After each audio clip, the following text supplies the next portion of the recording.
Oke Lur, selamat datang di Alur. Di video kali ini, aku akan meresensi sebuah novel horor remaja yang tergabung dalam sebuah series Jangan Diklik yang berjudul Mata Magma, karya Arumi E dan Lexisu yang diterbitkan oleh Gramedia Pustaka Utama. Sebelum masuk ke resensinya, aku mau mengucapkan terima kasih kepada Kak Arumi karena sudah memberikan kesempatan untuk membaca novel ini. Aku benar-benar nggak menyangka kalau hal ini akan terjadi. Karena aku beneran sesuka itu terhadap tulisan Kak Arumi, mulai dari membaca karyanya di Wattpad, sampai kesukaan itu membawaku pada banyak cerita Kak Arumi. Sekali lagi, aku ucapin terima kasih, dan aku akan tunggu Nightmare in Budapest jadi novel juga. Selamat dari kecelakaan maut yang merenggut nyawa keluarganya, Magma mendapatkan julukan baru sebagai anak terkutuk pembawa maut dari keluarga besarnya. Tidak ada satupun keluarganya yang mau menampung hidupnya.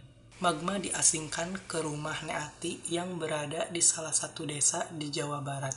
Semenjak tinggal di rumah tua Neati, Magma seakan direngkuh oleh hal-hal yang misterius. Mulai dari kehadiran suara-suara yang mengganggu di kamar sebelah, penampakan kolam yang dikelilingi patung-patung misterius, sampai sosok gaib korban penghilangan nyawa di perkebunan teh yang meminta tolong kepadanya. Bersama Mona, teman barunya di kelas, Magma berhadapan dengan setumpuk misteri yang saling terikat satu sama lain. Akankah Magma dan Mona berhasil mengungkap misteri ini? Atau sebaliknya, keduanya malah terjatuh ke dalam misteri yang tak pernah terungkap ini. Pertama, begitu aku buka paket buku ini, aku benar-benar takjub dengan keindahan ilustrasi covernya. Sangat menarik dan tampak bercerita. Dan aku nggak akan pernah bosan untuk bilang kalau diksi yang ditulis oleh Kak Arumi berhasil membuat aku kecanduan.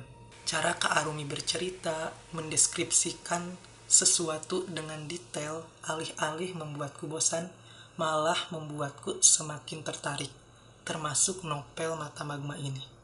Sebenarnya, Mata Magma ini bukanlah novel horor yang sehoror itu, kalau dibandingkan dengan novel horor karya lain dari Kak Arumi, seperti Ronggeng Pembalasan Sulastri, atau yang terbaru, Mereka Sudah Mati.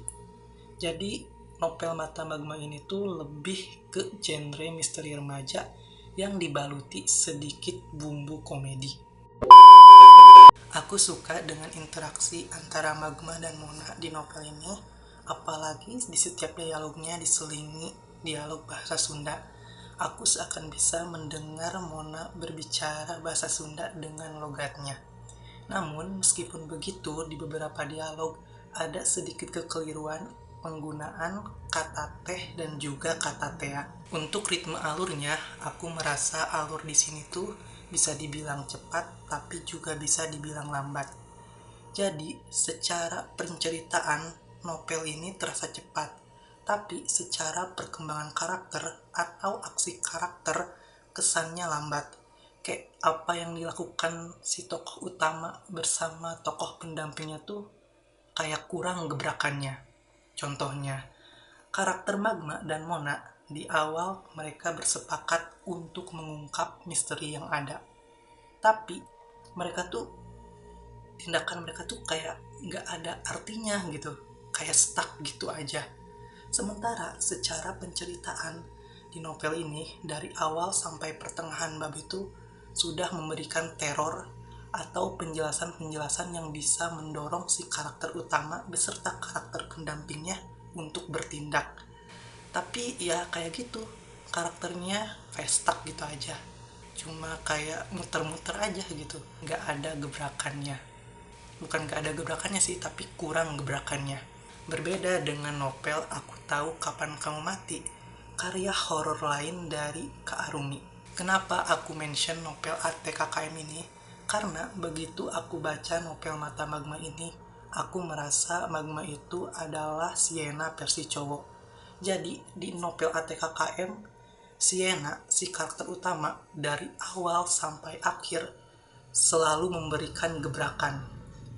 Dia tuh mulai mencari tahu siapa pelaku yang harus bertanggung jawab, terus mencari latar belakang korban, mulai menyelidiki dari buku tahunan siswa atau mewawancarai orang-orang terdekatnya, dan lain sebagainya. Nah, sementara Magma itu kurang gebrakan kalau dibandingkan dengan Sienna. Misalkan, Sienna sudah mengambil 10 langkah pertama, sementara Magma masih berpikir akan melakukan apa. Begitu. Barulah di pertengahan bab, Magma dan Mona membuat gebrakan. Itu pun aku bacanya agak kesel, karena menurut aku udah telat banget untuk membuat gebrakan. Karena sudah banyak teror yang terjadi, bahkan ada korban yang jatuh. Barulah di pertengahan bab sampai akhir, alurnya mendadak ngebut. Banyak hal yang terjadi dan terungkap. Alhasil, di malam penghakiman, aku merasa kurang puas, kurang babak belur, dan kurang menjadi tragedi. Padahal kalau didramatisasi sedikit lagi, kayaknya itu bakal mengalahkan part tragedi sebelum malam penghakiman ini. Jadi, sebelum malam penghakiman ini, ada satu tragedi yang cukup membuat aku merinding ketika membacanya. Clue-nya pokoknya korban diirigasi. Nah, adegan itu tuh berhasil bikin aku agak merinding lah, terbawa suasana, merasakan apa yang dirasakan oleh si korban. Begitu. Meskipun begitu, adegan Arti dan Magma di hari dimana mereka bercerita, aku lumayan tersentuh dan bisa merasakan kejadian-kejadian traumatis yang dialami oleh Nati. So, mungkin itu saja untuk resensi Mata Magma. Dan buat teman-teman yang sudah membaca Mata Magma, boleh banget untuk menceritakan pengalaman baca kalian di kolom komentar. Sekian resensi kali ini, mohon maaf bila ada kesalahan atau kekurangan. Jangan lupa like, komen, dan subscribe supaya kita bisa berjumpa di video-video selanjutnya. Bye-bye!